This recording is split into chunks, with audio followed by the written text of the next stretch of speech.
ضد بظاہر یہ ایک مضبوط ارادے کی طرح محسوس ہوتی ہے، مگر حقیقت میں یہ اکثر کمزور سوچ کی غماز ہوا کرتی ہے۔ جب انسان کسی بات پر اڑ جاتا ہے بغیر یہ دیکھے کہ وہ بات درست ہے یا غلط، فائدہ مند ہے یا نقصان دہ، تو یہی ضد آہستہ آہستہ اس کی زندگی کے فیصلوں پر قبضہ کر لیتی ہے۔ ضد ہمیں سننے سے روکتی ہے، سمجھنے سے محروم کرتی ہے اور سیکھنے کے دروازے بند کر دیتی ہے۔ انسانی زندگی مسلسل تبدیلی کا نام ہے۔ حالات بدلتے ہیں، علم بڑھتا ہے، تجربات ہمیں نئے زاویے دکھاتے ہیں، لیکن ضدی انسان اپنے ماضی کے ایک نقطے پر رک جاتا ہے۔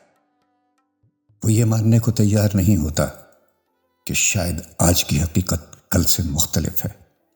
یہی رویہ اسے ذہنی طور پر جامد بنا دیتا ہے، اور جو ذہن جم جائے وہ آگے بڑھنے کی صلاحیت کھو دیتا ہے۔ شخصی زندگی میں ضد سب سے پہلے رشتوں کو زخمی کرتی ہے۔ ضدی انسان اپنی بات منوانے کے لیے دوسروں کے احساسات، تجربات اور ضرورتوں کو نظر انداز کر دیتا ہے۔ میاں بیوی، والدین اور اولاد، دوست اور ساتھی، سبھی رشتے سننے اور سمجھنے سے زندہ رہتے ہیں۔ جب ایک شخص صرف بولتا ہے اور سننے سے انکار کرتا ہے تو آہستہ آہستہ اس کے گرد تنہائی کا دائرہ بننے لگتا ہے۔ لوگ بحث سے تھک جاتے ہیں، مکالمہ ختم ہو جاتا ہے اور تعلقات سرد پڑنے لگتے ہیں۔ ذہنی سطح پر ضد انسان کو حقیقت سے دور کر دیتی ہے۔ جب کوئی شخص اپنی رائے کو انا بنا لیتا ہے تو وہ ثبوت، منطق اور سچائی کو بھی دشمن سمجھنے لگتا ہے۔ اسے لگتا ہے کہ اگر وہ پیچھے ہٹا تو اس کی عزت کم ہو جائے گی، حالانکہ اصل عزت سچ کو قبول کرنے میں ہوتی ہے۔ ضد ہمیں غلطی ماننے سے روکتی ہے، اور جو اپنی غلطی نہ مانے وہ اسے کبھی درست بھی نہیں کر سکتا۔ روحانی اور اخلاقی طور پر بھی ضد ایک رکاوٹ ہے۔ عاجزی انسان کو سکھاتی ہے کہ وہ اللہ کے سامنے جھکے، اپنی کمزوریوں کو پہچانے اور اصلاح کی طرف بڑھے، مگر ضد انسان کو اپنے ہی نفس کا قیدی بنا دیتی ہے۔ وہ اپنی رائے کو حرف آخر سمجھنے لگتا ہے، اور یہی غرور رفتہ رفتہ دل کو سخت کر دیتا ہے۔ اب اگر ہم معاشرے کی طرف دیکھیں تو ضد اجتماعی سطح پر کہیں زیادہ خطرناک صورت اختیار کر لیتی ہے۔ جب افراد اپنی ضد کو نظریہ بنا لیتے ہیں تو مکالمہ ختم ہو جاتا ہے اور تصادم شروع ہو جاتا ہے۔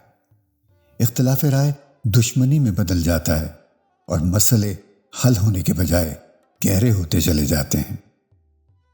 خاندان ٹوٹتے ہیں، ارادے ناکام ہوتے ہیں اور قومیں تقسیم ہو جاتی ہیں، صرف اس لیے کہ کوئی سننے کو تیار نہیں ہوتا۔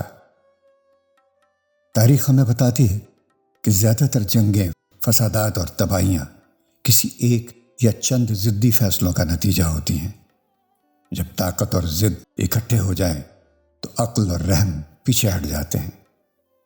ایسے میں پورے معاشرے اس ضد کی قیمت ادا کرتے ہیں، چاہے وہ غلطی کسی ایک کی ہو۔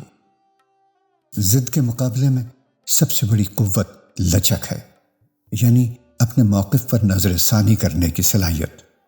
لچک کمزوری نہیں بلکہ ذہانت کی علامت ہے۔ جو انسان سیکھ سکتا ہے، بدل سکتا ہے اور بہتر راستہ اختیار کر سکتا ہے، وہی اصل میں مضبوط ہوتا ہے۔ اپنی بات چھوڑ دینا ہار نہیں بلکہ سچ کے آگے سر جھکانا ہے۔ آخر میں یہ سمجھنا ضروری ہے کہ ضد ہمیں وقتی طور پر مطمئن تو کر سکتی ہے، مگر طویل مدت میں یہ ہمیں اکیلا، تلخ اور ناکام بنا دیتی ہے، جبکہ کھلا دل، سننے والا ذہن اور بدلنے کی ہمت انسان کو نہ صرف بہتر فرد بناتی ہے بلکہ بہتر معاشرے کی بنیاد بھی رکھتی ہے۔ یہی انتخاب ہر دن ہمارے سامنے ہوتا ہے۔ ضد یا دانائی، انا یا شعور، ٹکراؤ یا ہم آہنگی، فیصلہ آپ کو کرنا ہے۔ دوست کی آواز دل سے دل تک